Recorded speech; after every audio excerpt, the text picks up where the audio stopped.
I, female 32, was on vacation with my husband and his family for 5 days to another state. I'm not too fond of his family due to their intrusive, pushy nature, but I decided to go since he insisted. I brought my video camera to capture moments with him and our toddler daughter. His family and his mom started complaining about not being included in the videos we recorded, but I had already told them I wanted this to be a project for our small family, me, him, and our daughter.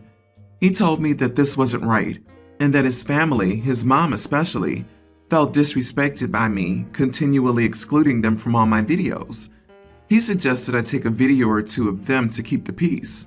Well, I told him this would cost me money, but he still said okay and took 2 videos, 8 minutes long, of his mom, sister, her kids, husband, and the others. Apparently that was still not what I was expecting, and then demanding him to replace this expensive camera of mine, and the tour was cut short. His family said I once again ruined their trip after I packed my stuff and said I wanted to go home with my daughter. His mom remained calm while his dad defended him, saying that his son was pushed by me and acted out of frustration, and that it was unrealistic of me to expect him to pay that much on something as unimportant as a camera. We went home and the fight continued. Now we're not speaking, but he keeps saying that I should have included his mom in the video and that I was no saint in this situation and shouldn't play victim, much less demand anything from him. But I just wanted to make some memories with my daughter. Was I wrong to demand him to pay for a replacement? Not the idiot. He owes you a replacement camera, and you owe yourself a replacement husband. Please, OP, be careful. The fact you even think you may be an idiot is really worrying. He stole from you, and he's not even remorseful. He almost threatened you. He's manipulating you and straight up told you you had it coming and you weren't a victim. That screams abusive behavior. OP, to be clear, you don't have an in-law or a mother-in-law problem. You have a husband problem. He went scorched earth when he threw the camera overboard. He was willing to throw away memories of your daughter, your shared daughter, if it meant spiting you and pleasing mommy. He would have benefited from the video and had a token to remember your child by, and yet he chose to yeet the crap into the sea?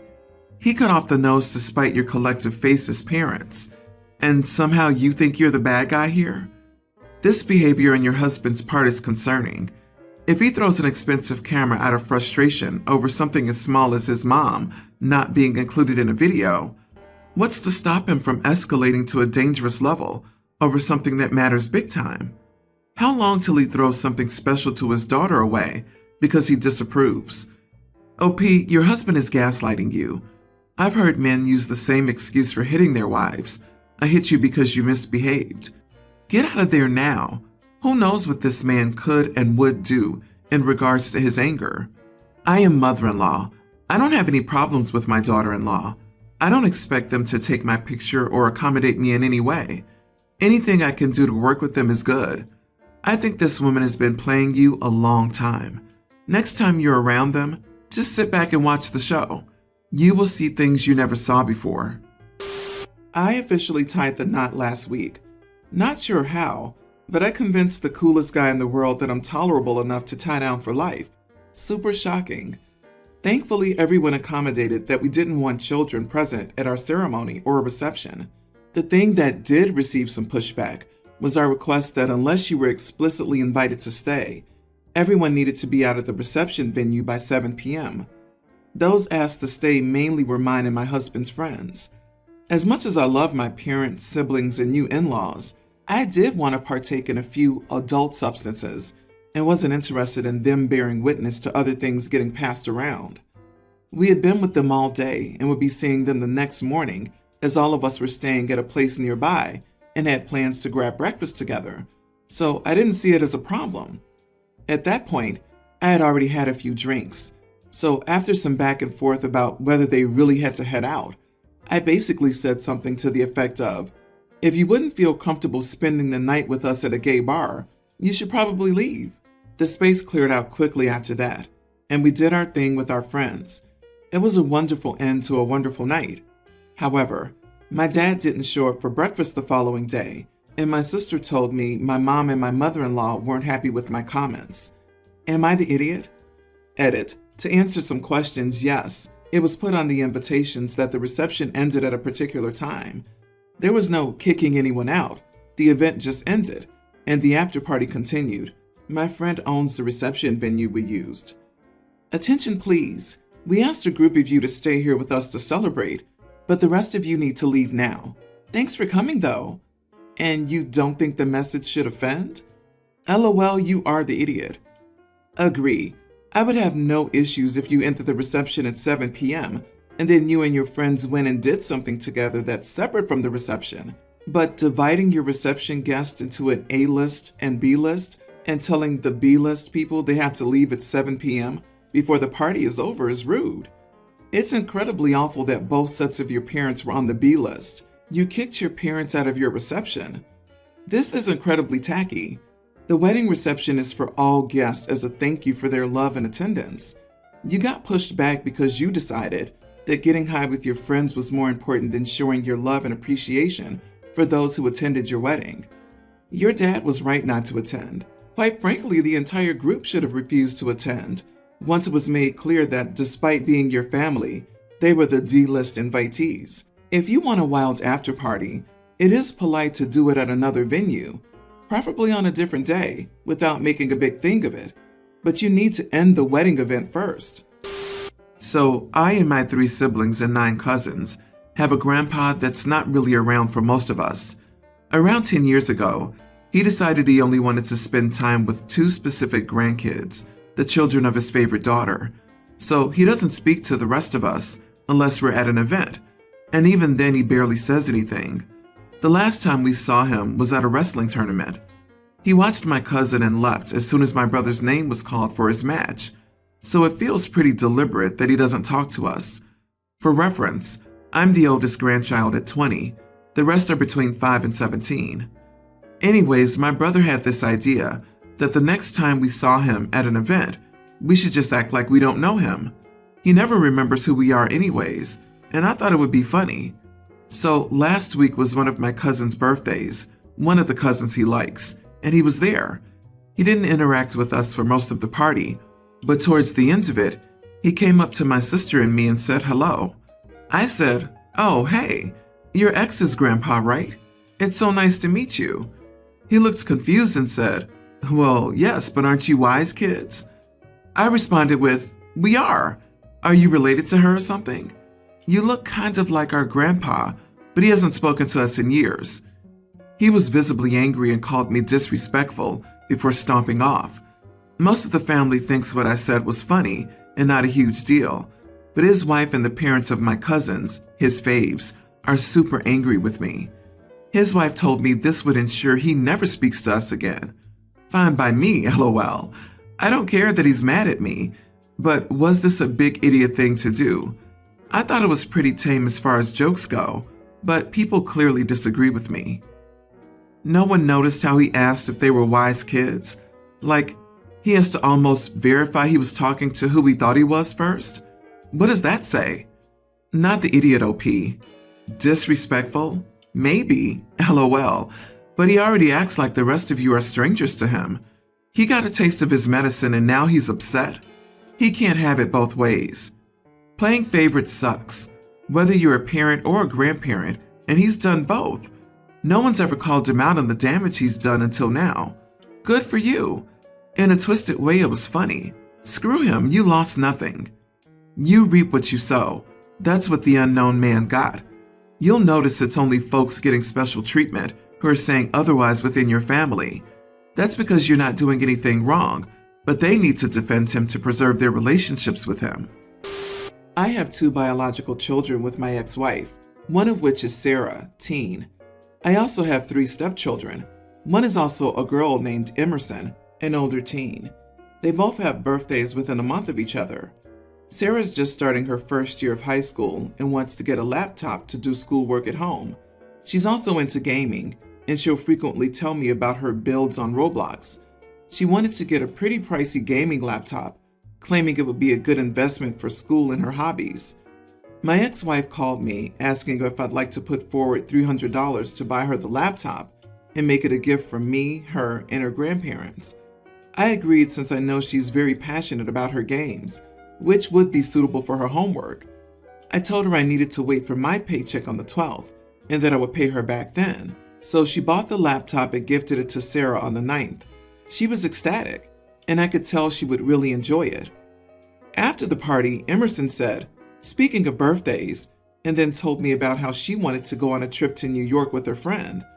I told her 2.5 weeks is very short notice, considering we'd have to pay for me, her mother, her friend, her, and potentially even her siblings if my mother can't take care of them for that week.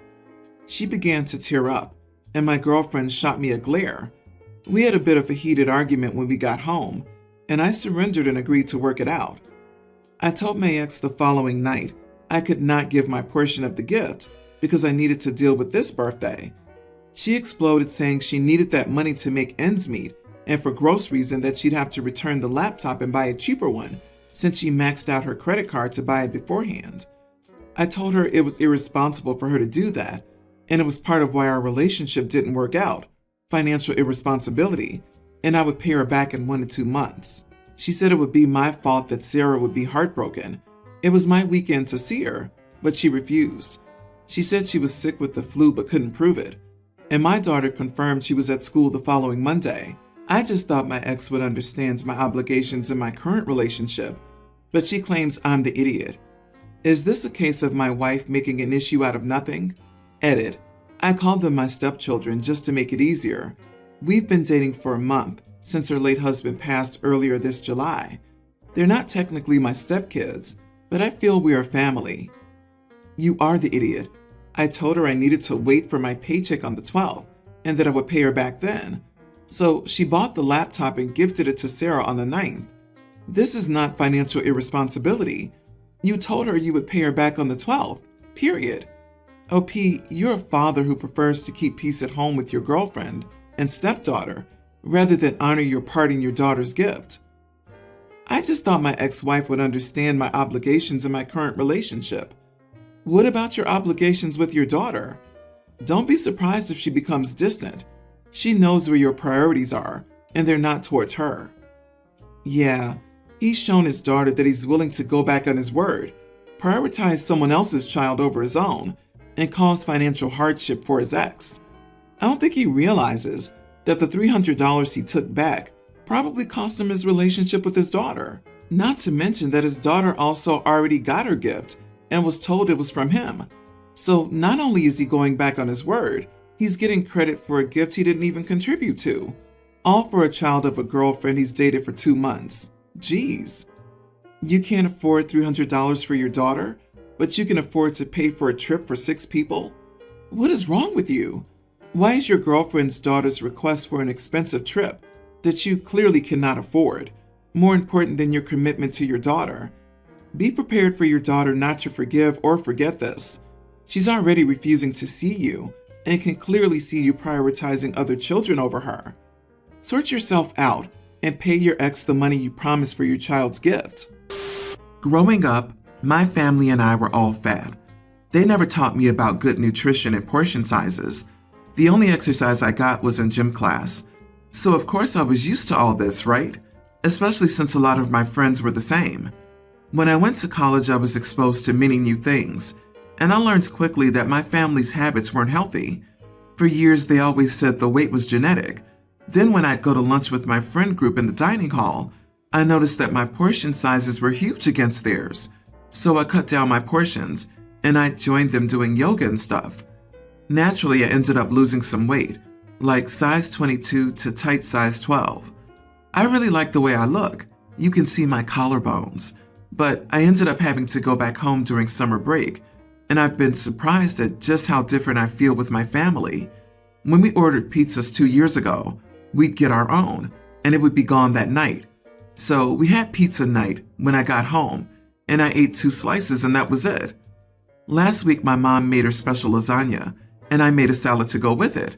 She always plates the meals and then sets the big dish in the middle so we can have more. Well, the piece she gave me was way too big, so I cut it in half and I served myself more salad. My sister immediately got on my case about how rude that was to Mom because she had worked hard on the lasagna. I said I couldn't eat that much food in one sitting, and she scoffed and said that it didn't used to be a problem. I said yes, but things have changed a little, if you can't tell. She got in my face and said that I brought my college BS home with me, and I should have left it at the door and ate like a normal person. I told her that I was eating like a normal person, that everyone I knew at school eats like this, and that we were the abnormality. It's not normal to be so stuffed at the table that you're in pain. My brother chimed in saying I'd just gained the weight back, so stop pretending I'm better than them. But I don't think I am at all. I'm no better than anyone. But I also don't think I'm wrong for sticking to smaller portions instead of being stuffed all the time. Am I the idiot? Not the idiot. Well done you for learning new healthier habits. It's not an easy thing to do, so kudos. It doesn't sound like you made a big deal out of it either. If you had a go at your mom or something, that wouldn't be okay. But you just gave yourself a smaller portion. Perfectly reasonable to my mind. I'm sorry your family isn't happy for you about the changes you've been able to put in place. It sounds like maybe your siblings are a bit jealous of what you've been able to achieve. There's nothing disrespectful about eating less than the portion you're given, especially when you're not consulted about what kind of size portion you want before being served. However, being forced to or expected to clean your plate because someone else cooked is one of the many unhealthy habits that some adults enforce on children, and it's even worse when the portions they're forcing are bigger than necessary. A whole pizza per person is entirely ridiculous. Everyone's entitled to decide what or how much to eat, but your family's habits are unhealthy. You weren't trying to show off the changes in your eating habits. You were choosing how much to eat from what is at the table. You're perfectly entitled to do that. Your sister and brother are simply threatened by your weight loss and overall lifestyle changes, and they're picking petty fights to put you down. Deep down, they know they're being unhealthy, but are unwilling to change. This is why your new eating style is triggering for them. I'm happy for you that you're taking care of yourself. Ignore them and keep doing you.